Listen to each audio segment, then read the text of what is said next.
Welcome everyone to my interview with an expert. Today I'm going to be talking about female leadership with Christina Avdikou. Christina is a researcher working on IC design for biomedical applications. But why I invited her today is because she's also an expert on diversity. Christina, it is a very pleasure to have you here today. Welcome to this open air studio in Breda. Thank you so much for the invitation, Mira. I'm so excited to be here with you and to start this conversation. Thank you so much. Thank you. So the reason why I invited you is because I see amazing combination of you working as a researcher and a person who is an expert in your own technical field, but also a person who has not only huge passion, but also huge expertise in the diversity.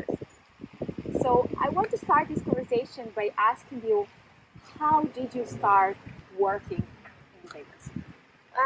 So in my previous company, due to the whole diversity and inclusion initiatives and strategies that was initiated by the executives and the upper management, there was a call for an inclusion ambassador group, and I decided, yes, I want to work on that.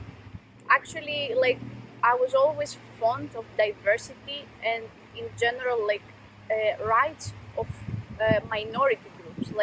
As a child of two disabled parents, I always felt the need to make the world more inclusive for them. So I answered that call, and I was one of the very first members of the Inclusion Ambassador Group of a very, very motivated team. And our goal was mainly to observe and try to influence the working environment in order to make it more inclusive, in order to make all employees feel that they belong there and that their voices are heard. And how we did that was through nudges. What are the nudges? I was going to ask you, do you know what are nudges? What are the nudges? Yeah. So basically, on the dictionary, if you look up the word nudge, it means to warn, to alert, and so we use nudges because nudges target our automatic way of thinking, and they allow us to make better decisions. So by creating a nudge for an inclusive working environment, we can create a place where everybody feels comfortable, where it's adjusted to everyone's needs, and you can see also this inclusiveness, this inclusiveness to be reflected throughout all the levels of organizational hierarchy. So it's not something forced, it's not something that it's pushed from top to bottom, but it's something that starts from bottom and goes all the way up to the top. Very interesting, very interesting. And my question then to you is, was it difficult then to make such a concept and to practically apply it in your company?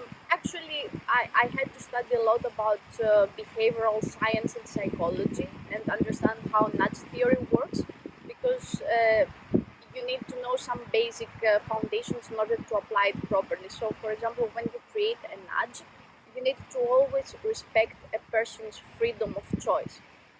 So the person is interacting, is influenced by the nudge, but in the end, if they decide to follow or not the setup, it's up to them. And a good nudge needs to respect that. So one of the examples I can give is that I created for our department the so-called Wall of Fame.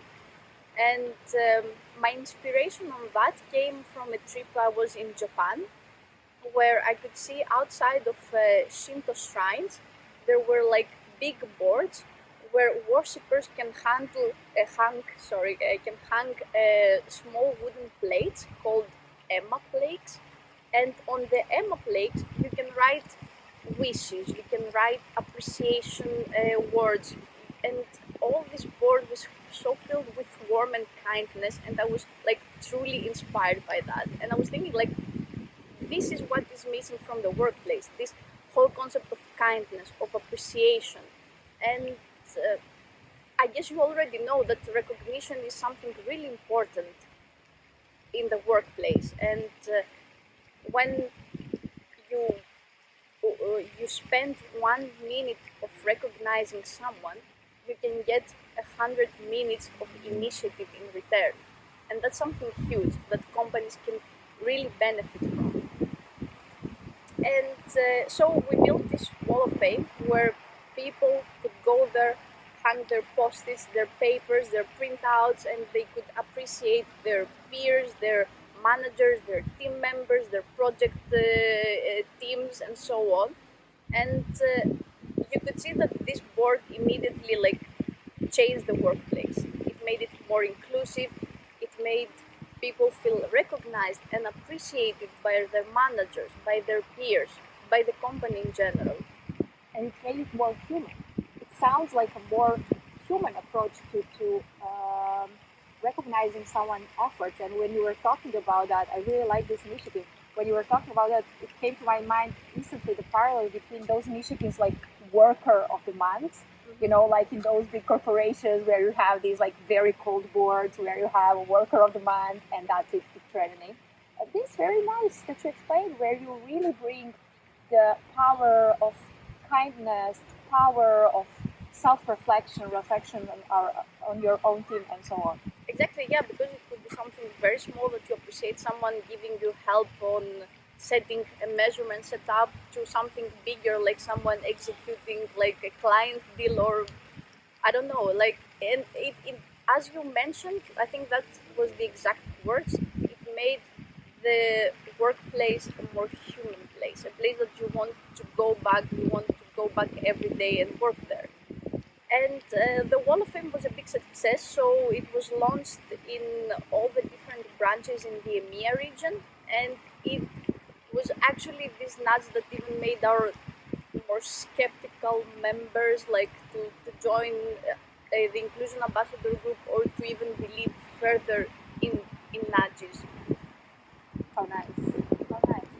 And what I like is you didn't stop only in having practical influence on your own company, but you and your team actually got a very amazing official award on that, right? Yes, that's actually a really interesting story, because the team's mentor decided to nominate the whole team, but also the company, for its general initiatives, including the Inclusion Ambassador Group, to the European Diversity Awards in 2019. Which you have won, right? I will get there. So we got nominated for 2 categories. Like, it was most diverse team and best company of the year. And we were super excited, because with something so small like the Inclusion Ambassador Group, plus the rest of the initiatives that the executives and the upper management was taking towards a D&I strategy, we managed to accomplish that. It was a big step for us. And actually, we were feeling also a little bit confident about the most diverse team award. And a great moment for me was also when the team's mentor asked me to join him and a few other members in the award ceremony. Wow. So coming back to what I said before, at that moment I felt recognized. And I think a good inclusive leader like our team's mentor was doing such a great job to make us feel that we belong and that we feel appreciated in this team. So now back to the ceremony. Everything looks great. I met so many people from different industries, occupations, and different Were you visions excited? with D&I. Yeah, I was super excited. It was also kind of a red carpet event, so it was also fancy, but at the same time, you felt so humbled, to see all these people joining this common effort together, to make all the working places and environment diverse and inclusive. And I actually felt proud of myself, and I felt proud of myself and very thankful and grateful for my team members that believed in my nudges as hard as I did. So the announcement for the first award comes up. Everybody like fingers crossed, let's do this. But nothing happened. Like we didn't get the award. And the thing is that when you look at the list of the nominees, you see all these great like players, big players. Who was there beside your company? What other companies were They there? were like huge companies that we know of. I don't want to do any product placement. Yeah. From the food and beverage industry, from finance and bank sector, telecommunications, entertainment, media, like huge names. And these companies spent like a lot of money on diversity and inclusion strategies. They have access to tools, trainings, specialists, like things that at that point we couldn't even think of. Yeah, and probably people who work full time on diversity and inclusion, right? Because for you it was a side job besides your specialty. Exactly, like for me, yes, all these that I'm describing right now was on top of my main duties. I'm first and foremost an engineer, and all these things I've done on whatever spare time I could have. And so I know it sounds a little bit silly, but we were really bummed. We were hoping that we could win this award. So yeah, we just waited until the ceremony could end and like they could announce like the Company of the Year award. And when we reached that category, they mentioned first like highly commented Company of the Year, which is I would describe it as a second place or a silver award. And then we hear our name, and suddenly like for a few seconds we couldn't just believe it. Like it was, is that true? Did he just say our name? Like we would look each other, and then once we realized it, burst of joy. We started going up and down, hugging like each other. Now then it was allowed to hug people, and it was a great milestone for us. It was also a great milestone because we could convince also the executives and the upper management to put even more effort on diversity and inclusion, and we convinced also all these people that were skeptical that you know what, it works. Yeah, I mean, my biggest congratulations. I was really happy when you told me that, especially because a lot of people who do that as a passion, they don't get recognized. But what you said, I think it's really important that the award gave you also credibility to you and your team, of course. Also for the people who are maybe skeptic or not really on at first. Exactly. But then I'm really curious. So there was a ceremony, you won the award, and you got like very high recognition. And then you all went home, you went back to your job. And what happened then? So for me, from that point, I kind of decided to evolve my role, to develop my role in the Inclusion Ambassador group. So I started recruiting new people to the Inclusion Ambassador group, and I also started training them on how they can create impactful nudges, because this is also the concept of diversity and inclusion. I cannot make all the nudges by myself. I need other people's thinking. I need fresh thinking. I need to see people with different backgrounds like coming and telling me their experiences so that we can craft impactful nudges together.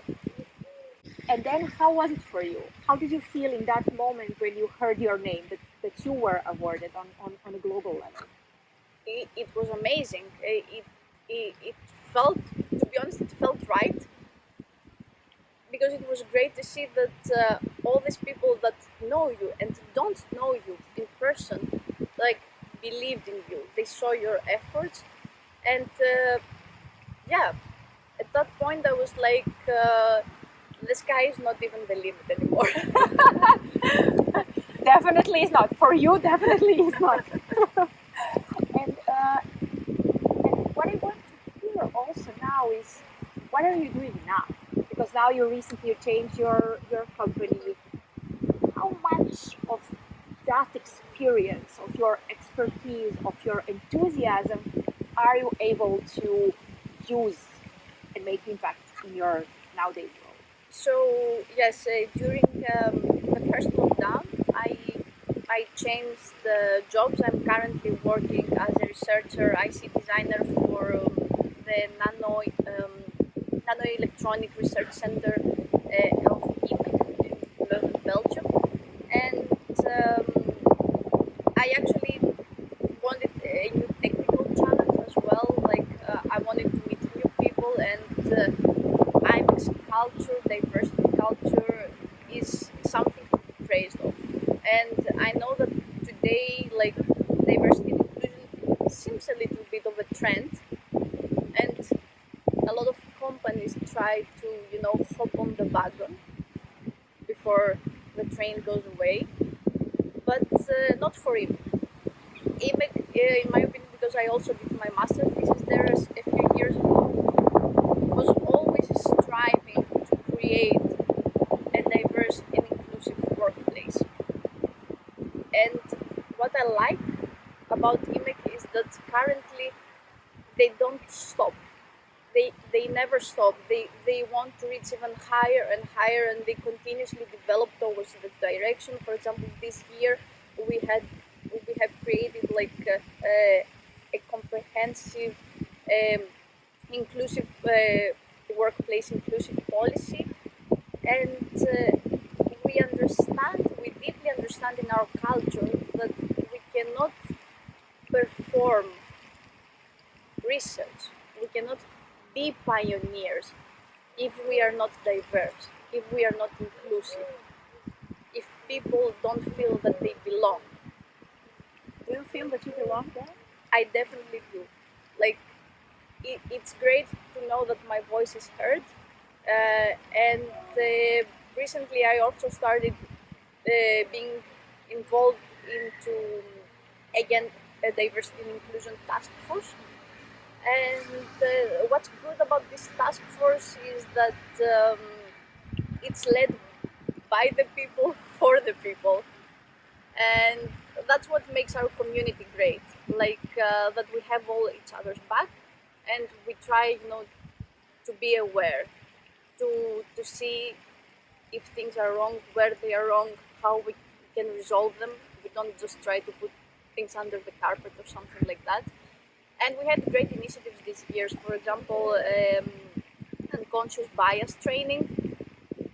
That was also a great thing to see that initially, like people like me who have interest in diversity and inclusion, like were joining this training, but word was coming out about how good the training is. So more people that were again more skeptical, or they think that maybe I need this training as well, they started joining, and that was a huge success. We also started bringing forward stories and experiences of diverse people in the workforce, so that we can learn more from each other. And I think that in the future there are many, many more things to come. And the very last point that I would like to ask you is about mental health at workplace. I know that you are a big ambassador for that, and imposter syndrome is one of your topics that you really like to advocate for. So what do you do in practice in order to raise awareness and help people deal with the issues of their life? It's really hard for STEM professionals to recognize or accept that they have imposter syndrome. It starts, in my opinion, it starts already from our studies. You're also an engineer, so you've been through the same thing, and you always have this need, you always have this feeling that you're not good enough. You always see and technology progressing, and the things that you study or you work on become even more complicated, and the human brain has only so much capacity, to take all this information at once, to process it, and to be able to apply it. And this can be challenging, and especially when engineers or STEM professionals are treated as, in my opinion, they are treated as black boxes. And by black box, I mean you give engineer input, engineer gives output. You give engineer a problem, engineer gives solution. So we tend to forget that this black box is also a person that doesn't know everything. It's a person that still tries to develop themselves, to develop them skills, and and we also need time, and we need the time and the space, like to conquer technology. And this is, like, in my opinion, the source of the imposter syndrome, that like things are moving way too fast, and we are also we come in this loop and we feel guilty that we are not good enough, we are not doing the best we can for ourselves, for our managers, for our companies. And prolonged exposure in this state can have severe drawbacks, such as anxiety, depression, um, even some diet disorders. And it's really sad to see that, and to see that there is no support towards the STEM professionals. And in my opinion, what we can do, first of all, is training. Train your people. Don't assume that they know everything. Train them, and they will be happy to become better and better in their jobs. And also allow their voices to be heard. So you invested a lot of energy, a lot of passion, a lot of your free time in order to make the nudges and practically help your workplace be more inclusive and diverse. So my very last question is, would you do it again? Definitely, 100 times yes. It's a hard, but it's a very rewarding process. And every time I work some towards that, every time I help people feel comfortable or being heard, I, I'm I'm really reminded of my parents and all these, like, hardships we went through, or when I was a child or a teenager. That people were not so, they say, they were not accepting so much people with disabilities, and you kind of felt sometimes that you were a little bit of an outcast. So every time I help someone in the workplace, for now at least, do not feel an outcast, I think that's a huge win for me. So I would do it again and again and again. Thank you so much, Christina, for all the amazing work that you're doing and for being my guest today. Thank you for inviting me. Thank you, and see you again. Thank you. So thank you all for joining, for listening to our talk. Please follow Christina and connect with her on LinkedIn, and I see you soon at the same time and different place. Thank you. Thank you.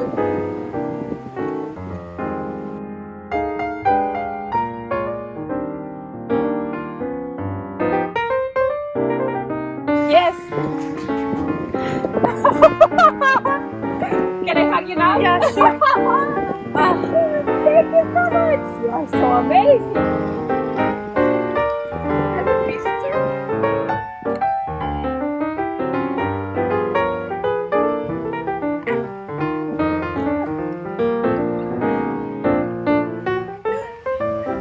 Yes.